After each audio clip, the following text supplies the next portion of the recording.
Hi,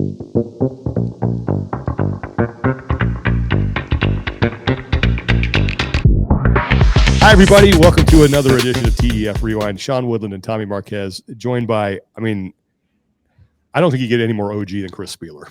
Hey, thanks, guys. How you doing, man?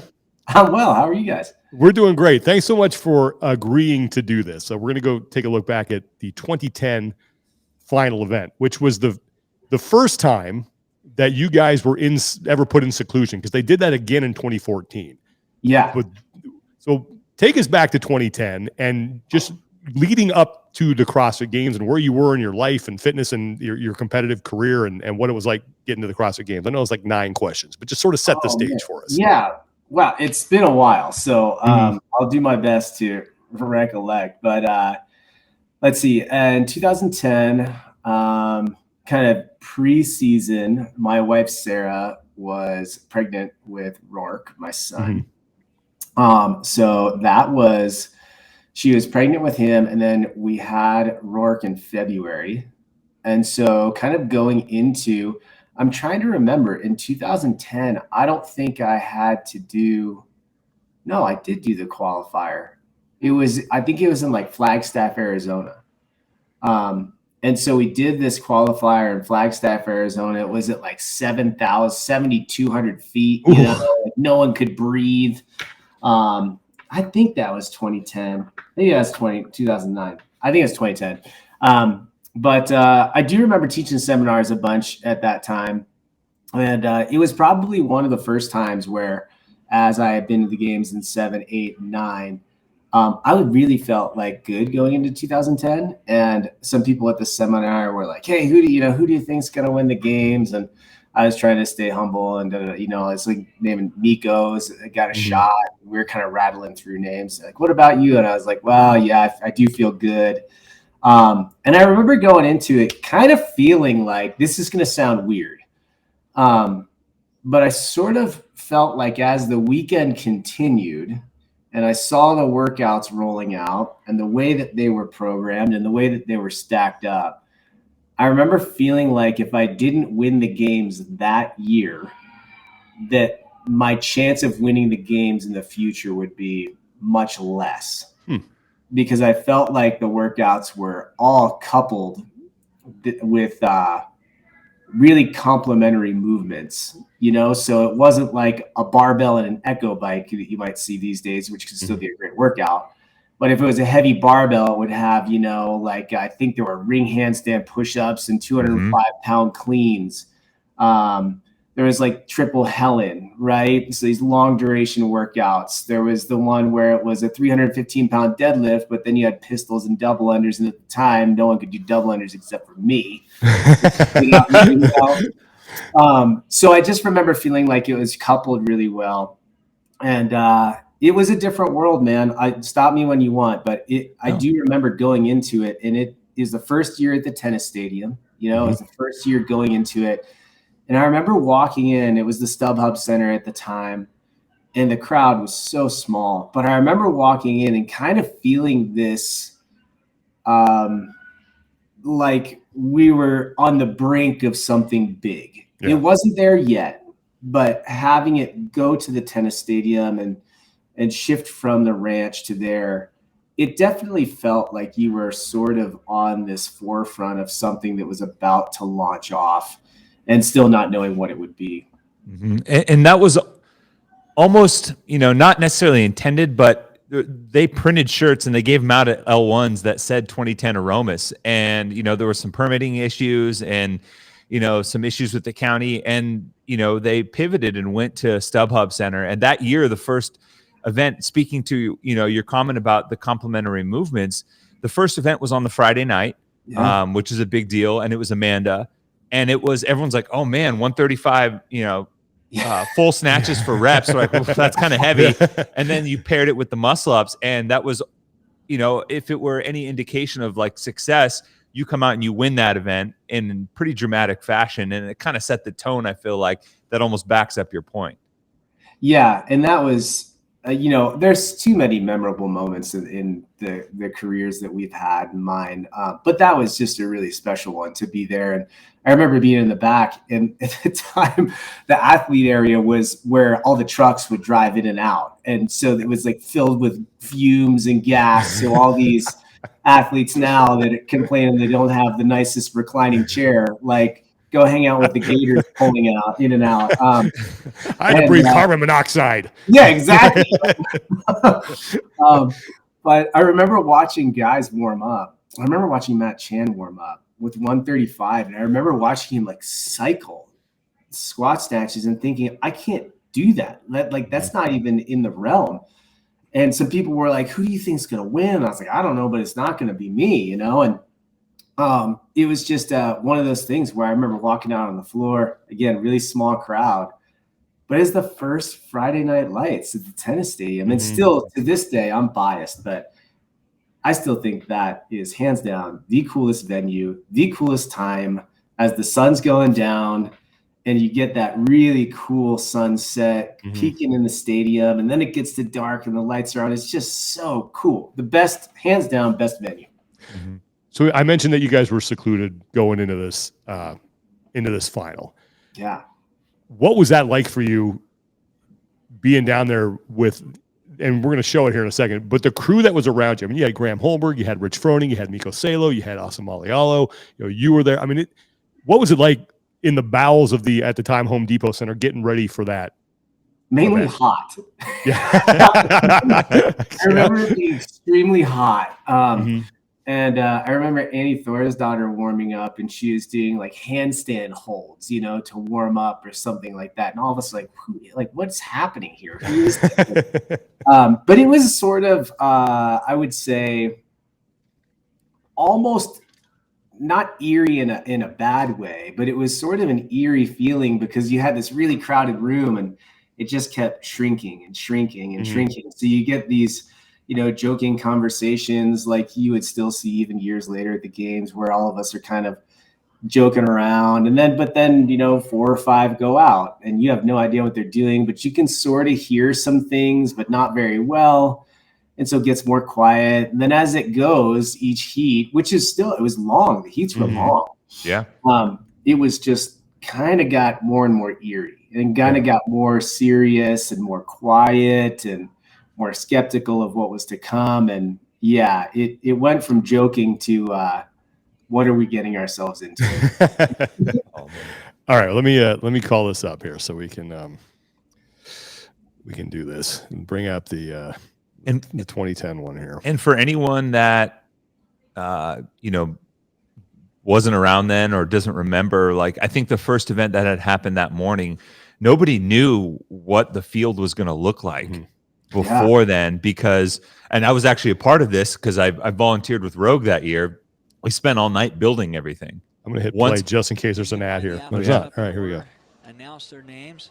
Tell them what the workout is. Whoever they are, they're going to be so happy that they're now on your podcast. That's the first shot, right? Yeah. All right. Look at Austin. Oh my gosh. Just impressioned up. There you are. Those are Adidas Stan Smith. Look at that crew that's coming out on the floor here. Man. I remember seeing these like Rogue branded shirts and thinking they were the coolest thing ever. Yeah, totally. So Dave comes out and then he briefs this right on the floor. I bet he doesn't do the mic drop yet, though. He wasn't that bold yet. Look at that crowd, too. Oh, man. It was so hot that day. Yeah. On the command of 3, 2, 1, go. You'll do 30 And like you can see the whole floor there is essentially like black, right? Yeah. Yes. So it had just been soaking in the heat the entire day. There's Boz. Is that Boz? Yeah, it's Boz. 21 overhead squats.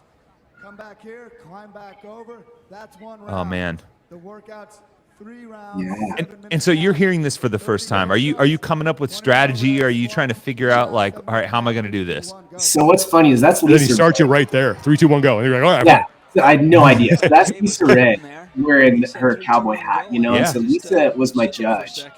And I vividly remember looking in between those walls, right? And I could care less about that wall. And it actually was ignoring everything Dave said, because in the second row, I saw a pull-up bar and a 95-pound bar, and I was terrified they were going to make us do Fran on the second round, because all of us were just like exhausted, spent, you know. And I remember looking at that and being like, please don't have it be Fran. So while Dave was talking, no kidding, I was trying to peek over Lisa Ray's clipboard that she was holding, and it had the workouts written on there. Didn't hear a word Dave said, and I'm trying to look over that thing, and I saw a toes to bar written down, and I was like, I don't care what it is. I know it's not Fran. I'll be okay. Damn. And that's when Dave was just like, 3, 2, 1, go. I was like, what do we do here? So, yeah. But, oh my gosh, look at this. Look at Austin. The white power rate in full effect.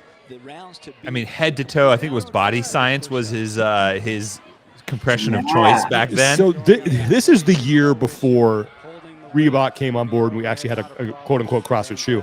What were you wearing out there? Like, what was the see here we go.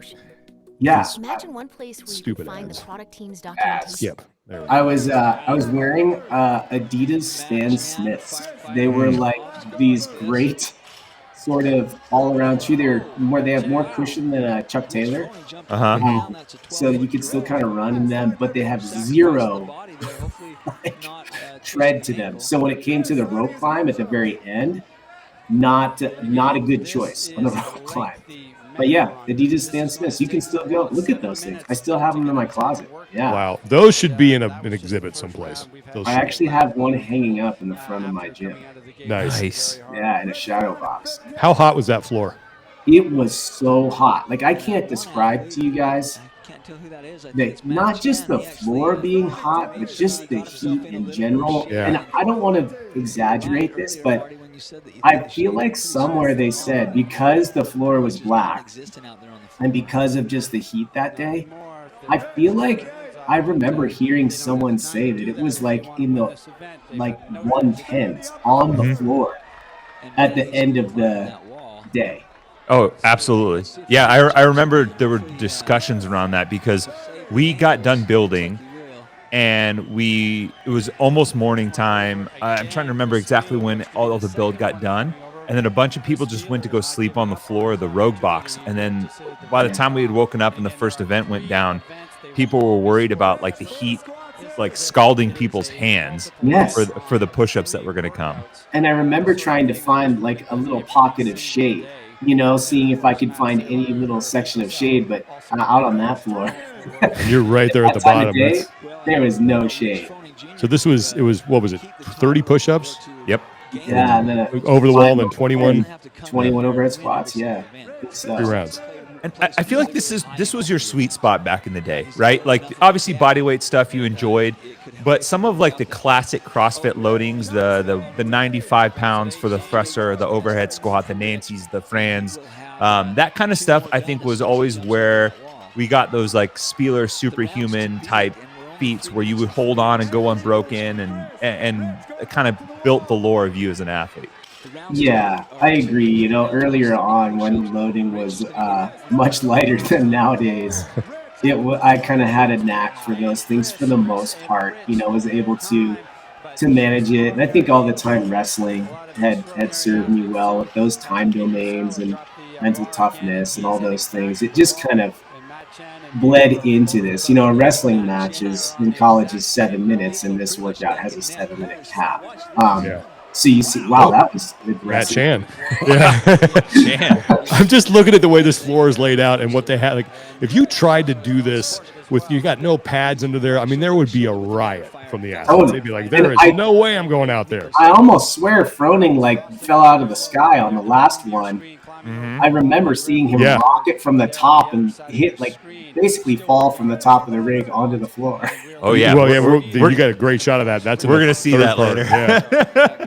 But I mean, and kind of touching on the leaderboard status, I think coming in you were around 5th, maybe. Just a couple of spots behind. I think Austin. No, I think it was Miko and Matt Chan at the time. but you were in the hunt for the podium. And at this point, you didn't really get a briefing outside of an explanation and a 3, 2, 1, go. You're not entirely sure what's all ahead of you. Is there any sort of reservation about just sending it, or is it just as simple as pin your ears back? Honestly, it was like survival mode. You know, it really, because there was so much confusion, you didn't know what was coming next. Obviously, the goal is to win each workout, right? But you just didn't have any clue. After that workout, there was no release or, leaderboard shuffling, so you couldn't see where you were. So really, it was just, okay, see if you can stay in the front of the pack and get as many points as you can, but kind of banking and leaning into this like pure exhaustion. You're just so tired at this point in the weekend. And it was good programming. It was a long weekend. I forget what we did that morning, but I want to say that this was probably around like 2 or 3 o'clock, maybe even later in the afternoon. Yeah, you guys did the ring handstand push-up clean that you mentioned. That was the morning event. Man, yeah. It's you and Froning here in the lead. Froning. Yeah, and I remember, I think, I wasn't paying much attention to Rich, but I do, because I didn't know him very well, but I do remember, obviously, Matt and I knew each other pretty dang well. And then Austin, just being like, okay, where am I in relationship to Austin? And at the time, which is funny, Nico, I think it's largely because he could still speak so very little English. so intimidating, sort of this Terminator guy, which Nico is like such a nice dude and he's such a great guy. Yeah, but I remember thinking like, oh my gosh, this intimidating dude is, where is he falling in? These ads are killing me. Come on. Yep. First up, we've got CrossFit got to make that ad money. They do. I get it. All right, so Froning wins. Yeah. What was the time cap? I don't remember. Yeah, it's 7 minutes. I don't remember finishing any of these workouts except for maybe the last one. Now he knows he just. Yep, I think Rich was the only person that finished this first one, and you got second here on this. Yeah. So you were a few reps shy of finishing the overhead squats and then just kind of traversing back over. But then, here we go. You get the brief suddenly right away. You're trying to recover, and it's like, all right, let's reset, and you have some time to kind of figure it out and get going. Oh, you gotta love the just total unorganized 3, 2, 1, go from Castro. Like, and he had barbells in the background moving around. No idea. What was it? It was, that's right. 30 toes a bar, 21 ground to overhead. Yeah.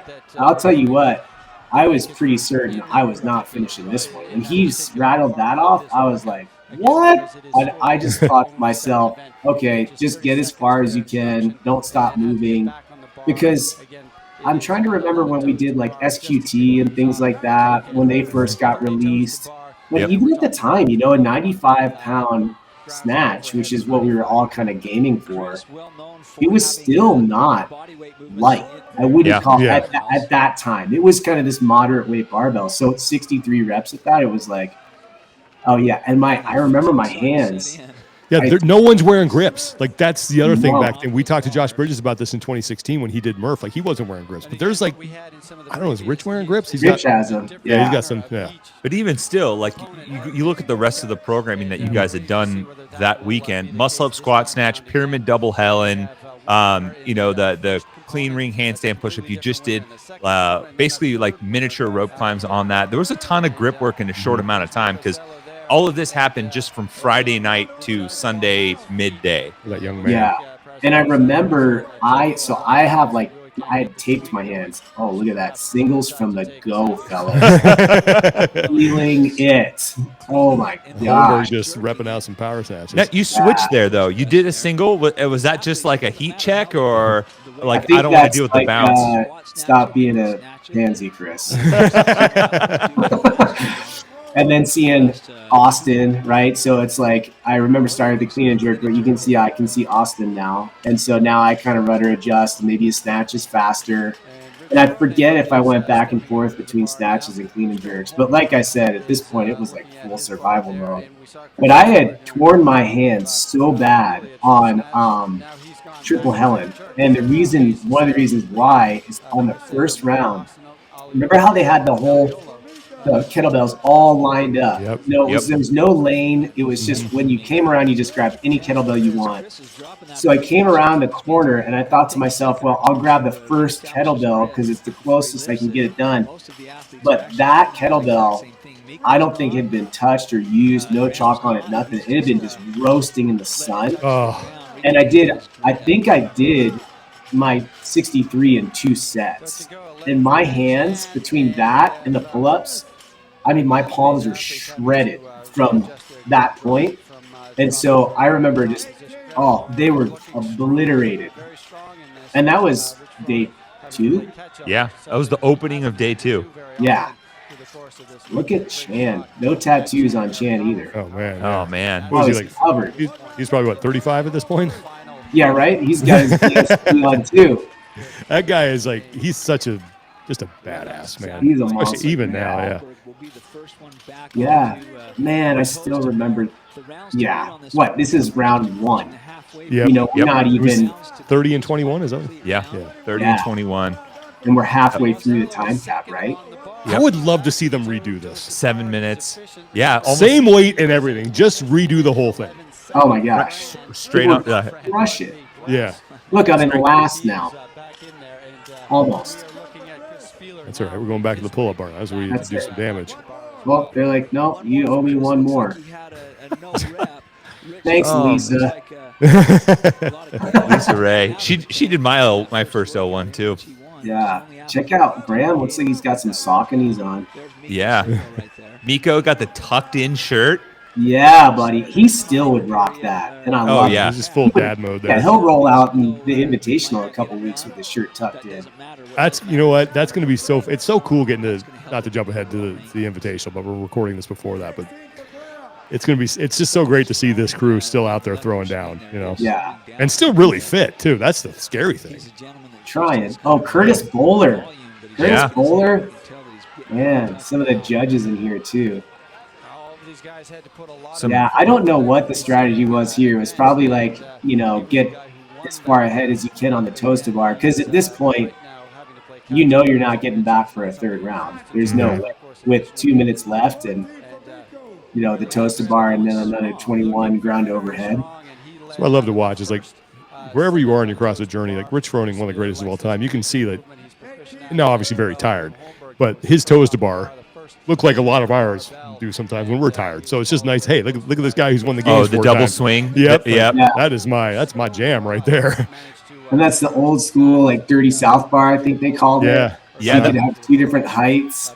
You were with Bill when he kind of came up with that, right? Well, he was redesigning it because I think this was the first time it had been used, maybe, in CrossFit competition, and we had spent all night putting this rig up. I have this vivid memory of it's like 2 a.m.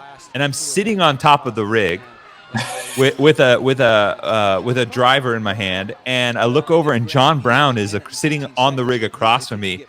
And we're both just like cross-eyed pretty much. And he's like, this is going to be cool when everybody wakes up though. Like, and he was like kind of keeping me motivated and in. And when I woke up, we had slept on Rogue's box's floor. I think Bill was like redesigning. He's like, I think I can make these better. That's cool. And like came up with a better version of them. He was just like sketching it out on like a little book. I think Chris I think you're back in the lead now. I think Graham still has me, but I'm back to par. But again, like you just gotta love the old school vibe. There's no real lane. Yep. No, if your bar bounces into your neighbor, it's just like pull it back. Like look at Austin's bar sideways. Yeah. You guys are perpendicular to each other. Oh my gosh. But impressive though, like Graham was cranking those out at the start. I keep going back and forth between snatches and clean and jerks. I remember my back being obliterated too. Chan wearing some Chuck Taylors.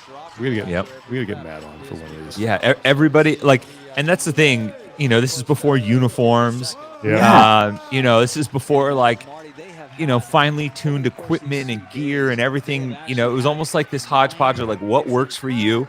Totally. What do you feel comfortable in? And, maybe if you're Austin, what's your fashion statement? This is part 3, 12-minute cap. which 5 is over the wall so burpees. comical to me because that even when you're that tired, like that's the easiest one. Mm-hmm. You know, 5 and 3 and a 12-minute cap, but I guess the goal is to everyone should finish. Yeah. Look at There's me. Did you just see me try to put my knee up like I thought I was going to reach my knee on top of that? What the heck? Oh, and I remember this too. Oh, yeah. Just exhausted. And the, like, going over the wood like that.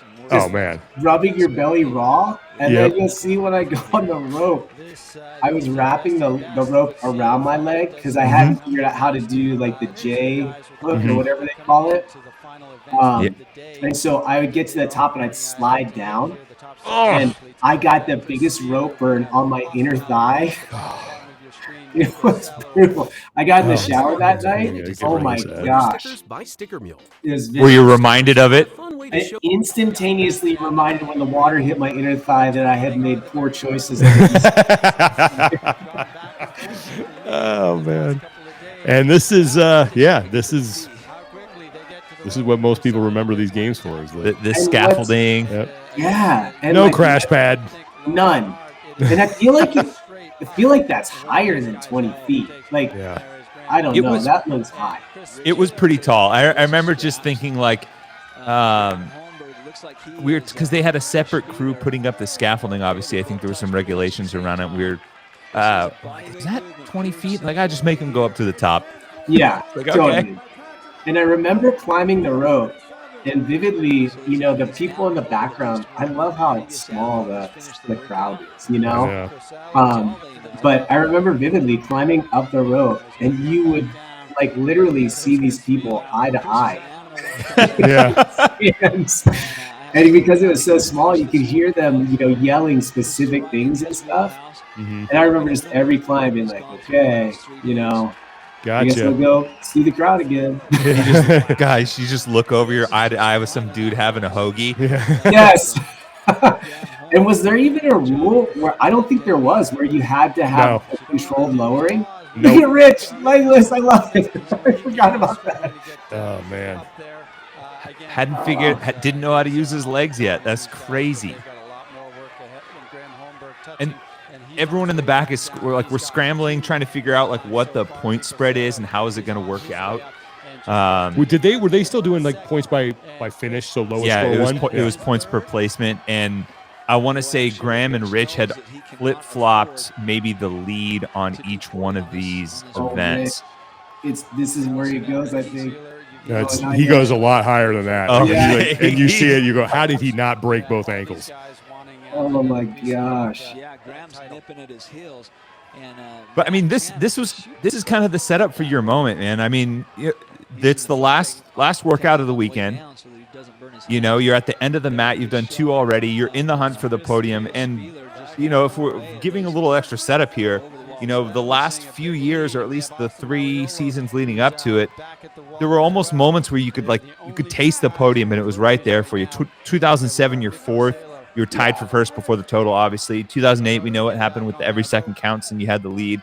And in 2009, there was like this seesaw, obviously, with like the deadlift ladder and I think it was the stake drive, where you had these excellent performances and it felt like it just didn't quite click. And, you know, this is when it felt like it started to click. Yeah, for sure. And it was, you know, it's funny to look back, but I remember, kind of like I mentioned earlier, just this thought that, okay, I'm going to win this whole thing, that this year would probably be the year. Yeah. So I do remember even, oh man, it's so crazy to watch this. I haven't watched it in years, or maybe ever, to be honest. Mm-hmm. And it's so like, what's so cool is, you know, Matt could go climb a rope like it's nothing right now. Yeah. And I know it's at the end of the weekend and tired, but like just the improvement, even from us old guys now, right? It's like I can't do a lot of stuff that I used to do, but there's this progress still to be had. Do you think if you did this event again today at your current fitness level, you'd be better? Yeah, and I think part of it is like, it's hard to say, right? It's at the end of the weekend of this massive, and I remembered like I've said 1,000 times, just the pure exhaustion at this point. Yeah. But it's funny to see that I think most of us still had this attitude of just burn it down from the start. Mm-hmm. You know, there's very little strategy, very little pacing. You'll see athletes try to climb the rope without any concept of being able to finish the climb. They just try it, you know? And even on the overhead squats, no one was, you know, oh, maybe if I do 3 sets of 7, that would be a smarter approach. Or the clean and jerks or the snatch. Like there's no, it's just turn and burn, man. So I think there's a lot that athletes have learned in regards to pacing and finding intensity. So I look at this and and I'm shocked too. I don't think I'm really jumping to do the next rope climb. I'm sort of just grabbing the rope and starting. Yeah, it's so rare to see, and we've seen it a few times throughout this event, to see the games athletes just straight up stop dead in their tracks, right? Like even in the middle of a workout where it's not necessarily something that's super skill intensive or load intensive, where you know you can hit absolute failure and just be stuck. Like you're just seeing these massive breaks and people just kind of like, nope, I went out too hot and I'm done. Yeah, absolutely. And I think you don't see that nearly as much anymore. Obviously, there's things where people stumble into it. It could be a weakness and maybe they're not able to finish a workout, but at least there's an attempt for strategy and pacing. Yeah, right. I started CrossFit in 2007, and I remember there was no, you just went as fast as you could for as long as you could, and then just whatever. You know, there was no like, I'm going to break this up into sets of 5. Like you never had those conversations. It was just just go. Yeah, totally. How fast can you go? Yeah, I think this is my last round, maybe. Yeah, and one of my earliest memories. This is my first CrossFit Games that I went to, and I remember like this is it. Oh my gosh! Oh, Rich is coming down. Oh my gosh! Oh man! And somebody's on the radio saying we should. Yeah. Hey, maybe next year we should get some crash pads. Oh, that's Carrie Peterson filming him on the floor. Oh man, Carrie and Savon. Yeah. Him and Marston was running camera for the broadcast the entire weekend. Never had a break off. Was Heber producing this broadcast? I want to say was he in the truck? He was in the truck for 2011 for sure. I don't know if I think he was maybe in the truck for this one too. I don't know if Rothy. I think Rothy did direct this. I think he started in 2011. Did he? Yeah. Okay. I remember the jib being a big deal. Yeah. Being able to like get you guys up high up on the rope. But this event, when you first went back to the rope for your final round, this was one of the first memories I have of like the crowd getting a legitimate pop, like a really big pop. Because it was almost like, we know this is the chance for you. And when you were very clearly in the lead heading back to the wall first and then heading back to the rope again, I think Dave knew it too and kind of, announced it and got everyone going. Yeah, it was really cool. And I remember being in that position, and I don't remember if they gave us the time to beat, but I think I remember feeling fairly comfortable that I would win this one, There is a portion where I think Dave says it on the floor. I think it was Patrick Burke had the best time. Oh, yeah. Yeah. And Pat Burke, that's another. There it is. Yeah, see, there's the pop. You can hear the crowd standing on their feet. No run to the finish, no timing chip. Yeah. What's Dave saying to you? I don't remember the specific words, but Dave was like super supportive, And I think part of it was just that I worked on seminar staff and he was my boss and things like that. But he was always, never favoritism or anything like that. You never got that sense from him, but I just think he appreciated hard work, Yeah, totally. And when he sees people do that, he knows what that's like. And so it's cool to get the pat on the back from Castro. It's like I don't know. It's like it keeps it, especially now. I think you see, and this isn't intentional. It's just less of that. There's just like this raw OG thing to this. There's no, none of us have like media following us around for our YouTube channel, and there's no again. He looks fresh.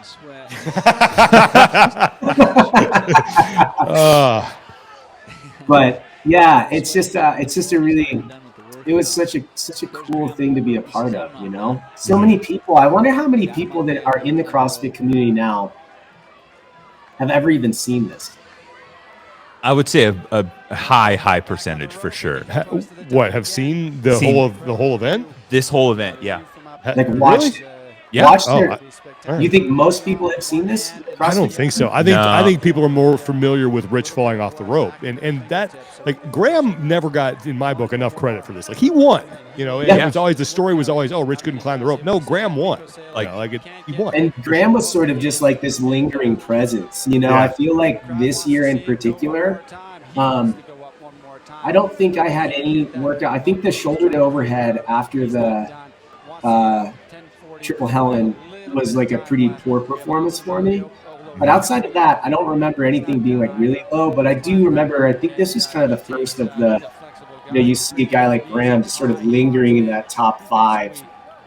And it's sort of unassuming. You know, you don't really realize they're there until the end.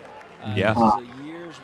And then obviously that's just a consistent theme in comps now. It's like you have to do that to win. And I remember he almost had more legitimacy for 2010 after he turned around and finished in the top 5 in 2011, when things got a little bit more, I don't want to say commercialized, but bigger and more standardized. Because up until that point, one of the conversations that was going around and was how previous champions did the following year. Yeah. Right. And Jason obviously came back in 2009, finished 5th. Miko finished 5th here again. They're like, oh, and nobody ever questioned them winning. Right. And so then Graham to turn around and come and finish 4th, which was the best following year finish for a champion at the time. Everyone was like, oh, okay, it wasn't just like this one-off thing. He's a legit like top tier CrossFit Games athlete. Yeah, and it was also, Graham got put into an interesting position too, and I remember it because Reebok came on the scene like right after this, right? So 2011 was the first Reebok CrossFit Games. And I remember a bunch of us starting to get sponsored. And by sponsored, I'm like, gosh, they were, you know, giving us this really small stipend. And, hey, you know, get head to toe in this. And it was this new phase of CrossFit where athletes were getting sponsored. And there was some kind of monetary value to that, but no one really knew what that was. It's not like some of these 6-figure contracts that people are doing now. You know, we're talking like thousands of dollars. And I remember Graham like being on the precipice of that because he won.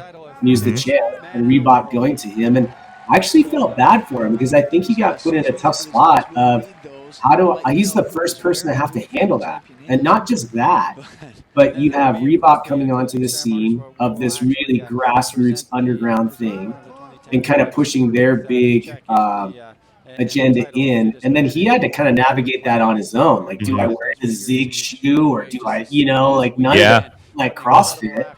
Oh, the Zigs. Oh. You remember? Those were awful. They're terrible. I've never heard of those.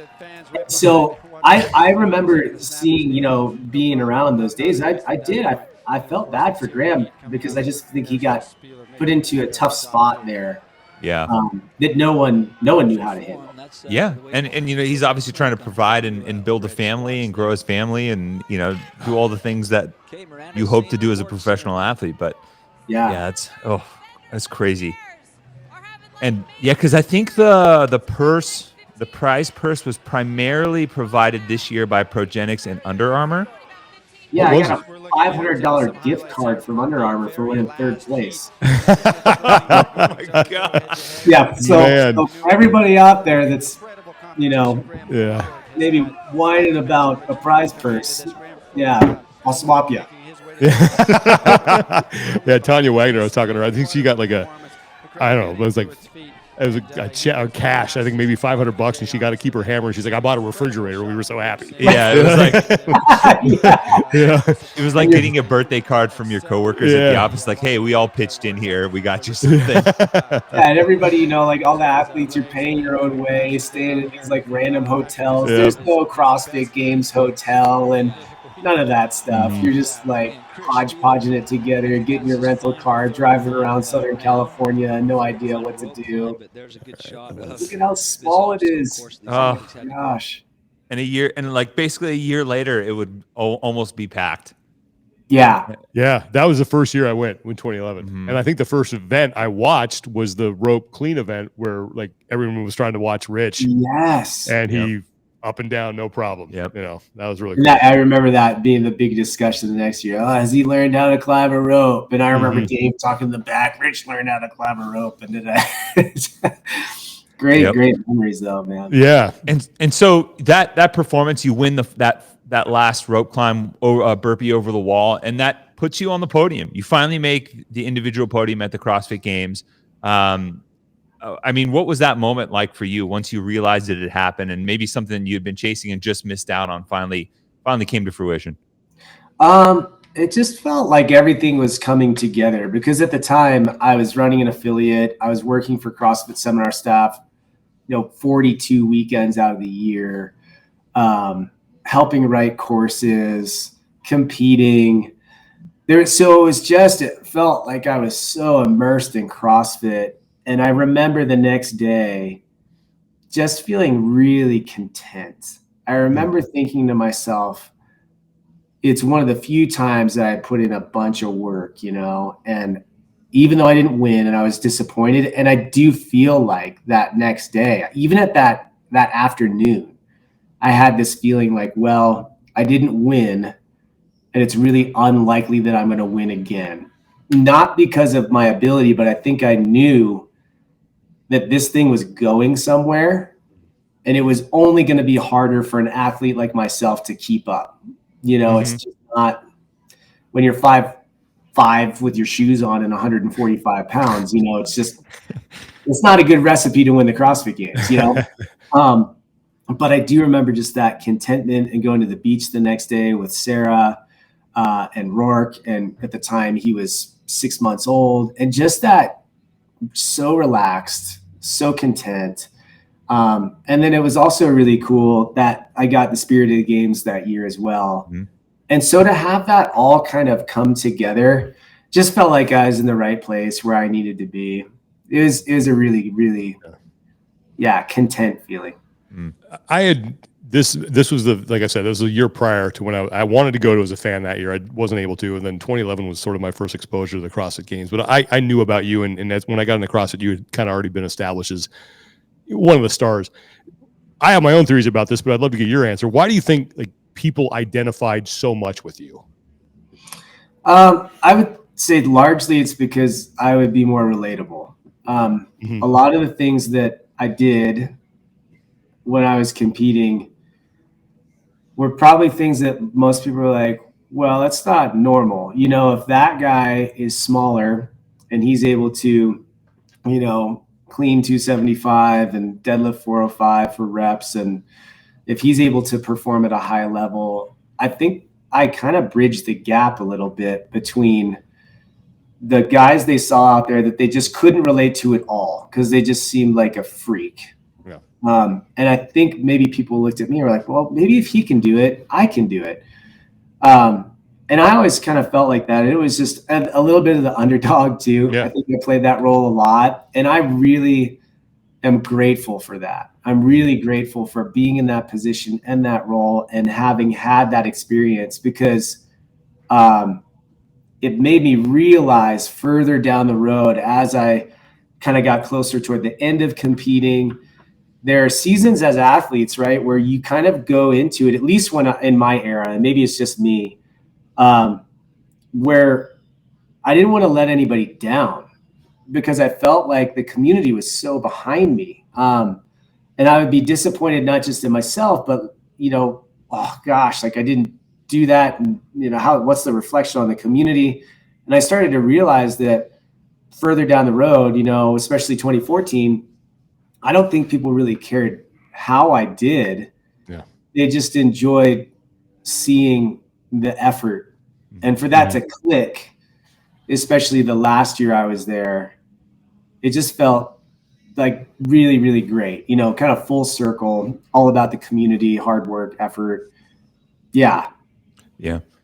For me, it was always this point, especially in 2010, where the sport hadn't quite gotten far enough where they start to self-select for height and weight. It's just there's that natural process in sport where you figure out like, hey, point guards need to be this tall and this fast, and a center needs to be this size. And there's obviously undulations for that, but you represented this kind of internal struggle that everybody goes through in CrossFit, where maybe there's some like self-doubt and you're not sure, am I supposed to be able to do this? Can I do this? And then somehow you overcome that at some point, you surprise yourself. And to me, you were always like that bottled up every time you took the floor. Everyone was like, you see like this massive dude who's looks like a bodybuilder, and you're like, yeah, he's supposed to lift heavy. He's supposed to do this based on my preconceived notion. And then you come out there and you smoke somebody like that, or you win Amanda, and you look over, and no offense to Jason, but Jason Khalipa, is built like a gorilla, and he's struggling to lift the weight, and you're over here smoking it. And that to me was that moment that all of us like surprise ourselves, and you constantly did that for everyone else. And I think that's why you were so relatable. At least that's kind of how I summed it up. Yeah, thanks, man. What does fitness look like now for Chris Spealler? Oh my gosh. Probably what it should look like for everyone that doesn't have any intention to go to the games. So it's so wildly different than what I used to do in regards to volume, the way that I approach workouts. I still work out anywhere between, I would say 5 and 6 days a week, as far as, your typical kind of CrossFit workouts. But I have more of a varied intensity approach. So I usually choose, I would say 2 days a week, maybe 3, but probably 2 days a week where I'll push and have some more intensity wrapped around the workout. One of the days of the week, I just lift heavy. That's all I do that day. And then another day of the week, I typically do a little bit more sustained effort work. And then there's a big effort to get outside. I love mountain biking. I love dirt biking. I love skiing. I like doing all that stuff with my family, people in the gym. I like facilitating that for people. I think it's something that, and gosh, we could talk about this forever. And I think it's getting out there more, that people have kind of lost in CrossFit, the reason why we do it. It's easy to get caught up with the competition side, but really what I've found is CrossFit, doesn't matter who you are, doesn't matter what you do, you're not going to constantly progress in CrossFit. It doesn't work like that. And I think the faster people own that and admit that, it doesn't mean it's not an effective program. It doesn't mean it's not the most effective program, right? But it means that when you put the expectation on yourself of increased time or loads, decreased times, increased reps forever and all eternity. And if I'm not doing that, it's not working. And then you're going to set yourself up for failure. I did a 1-rep back squat last week, and it was 90 pounds less than my best ever. But it doesn't mean I'm not fit. Yeah. But where we can have progression and where we can have this experience is through sport outside of gym, where you get a chance to learn a new sport and you can see that progression for a long time. And then you get to apply your fitness in the gym to that, but you have to temper that fitness in the gym. You have to make sure that the stuff you're doing in the gym allows you to go outside, both volume, time, all that. So I'm hugely passionate about having adventure be a part of our fitness and facilitating that, encouraging people to like, no, go, learn, do. Arguably, you'll be a better athlete. You'll be more well-rounded. But I do think that, in the kindest way, even when I was around, CrossFit Games athletes are so specific in nature now at what they can do that they actually have more holes and gaps than people would assume. They're incredible workhorses. They have great work capacity, all these things, right? But I've always argued, and not that it's not what CrossFit's testing, but if you think about just, the avatar human and making someone super fit, there's a difference between work capacity and athleticism. And I don't think you can tap into athleticism without learning and playing new sports that require things that aren't so categorized into lift the barbell, do the run. And I think where you see it is like when you watch people in the CrossFit Games get on a bike and try to ride around a course. You're like, oh, we got to be careful when we program here, because some people could look really silly if we're not careful. Yeah. So, and that's not a fault to anyone. I just think it's an encouragement to the community, right? Like 99.99999% of you that are listening to this out there, I'm telling you right now, you will find more longevity, enjoyment, progression when you include activities outside the gym as a part of your training program, and you don't look at it as time away from it. Yeah. I love I'm that. off my soapbox. Sorry. No, you know what I was thinking, like we got to have you back on to have this discussion, because I follow you on Instagram and I love the stuff that you put out there. I bet that really backs this stuff up, because for someone like me who's staring 50 in the face, it's like, yeah, I'm not gonna be the 24-year-old that half my age. Like that's not me, but that doesn't mean I'm not fit. Yeah, I think it's a great message. How much did having kids help in that? I don't know, maybe rediscovery or kind of cultivation of that understanding, because it seems like having someone that's also learning and exploring in that way, but maybe it's at a different stage, can kind of pull that out of you as well. It's actually been one of the hardest parts of me being a parent. And I never thought I would have this attitude. But my personality and the way that I grew up wrestling. I grew up in a family where once you start something, you finish it, no excuse. And that served me well. So I learned how to work really hard through athletics. And once I got to a certain age, I tried to be the very best at wrestling that I could be. I tried to be an All-American, and I fell short of that. And then as I got into CrossFit, I was kind of good at it. And I was like, well, I'm going to try to win the CrossFit Games. And I've had to realize my kids don't have that personality. Mm-hmm. And when I'm really honest and transparent, that's hard for me to deal with as a parent, because I see their potential. I see the resources that they have, where they live, the opportunities. And I want to tell them, I almost want to like shake them and be like, you could be the best if you wanted to be, but they don't care. They're not trying to be the best. Like my son loves mountain biking, and he loves downhill mountain biking and dirt jumps. And I'm like, dude, you could be so good. Like, and we live 4 hours away from where this crazy event called Rampage is. It's happening today. Mm-hmm. And like all these things, right? But I've had to go through these conversations with him, and he's like, hey, Dad, I think I just want to like kind of ride my bike for fun and not race. And there's this piece of me that's like, what? And then I have to lean in, and I have to be like, hey, that's cool, buddy. Like, maybe we can set some other goals, and maybe you can try some other sports too. And so for me, it's been hard as a parent with that. But what I'm super passionate about is giving my kids adventure outside, like giving them experiences that are sometimes hard, or sometimes, a longer event, or sometimes things don't go perfectly. Most of the times they don't. And just embracing that as a family and having that be a part of them. And they don't work out in the gym. They don't come to a kids class because Dad owns the gym, but they do other sports and they experience those avenues outside. So for me, I had to go through that process individually and kind of figure that out. And the kid thing has actually made it harder. And that's just me being transparent as a parent that was wired like that. Yeah. So if you guys are a parent in that boat, like I get it, but encouragement, remember, it's your kid's life, not your life. And our job is to raise awesome humans, and being good at sports isn't the only way to do that. Yeah, no doubt about it. Well, listen, Chris, we'd love to get you back on and have a much deeper conversation about this stuff, because I love hearing you talk about it. But thank you for, entertaining us and coming on and taking a trip down memory lane with that 2010 final, man. Yeah. Thanks for having me. Always happy to jump on.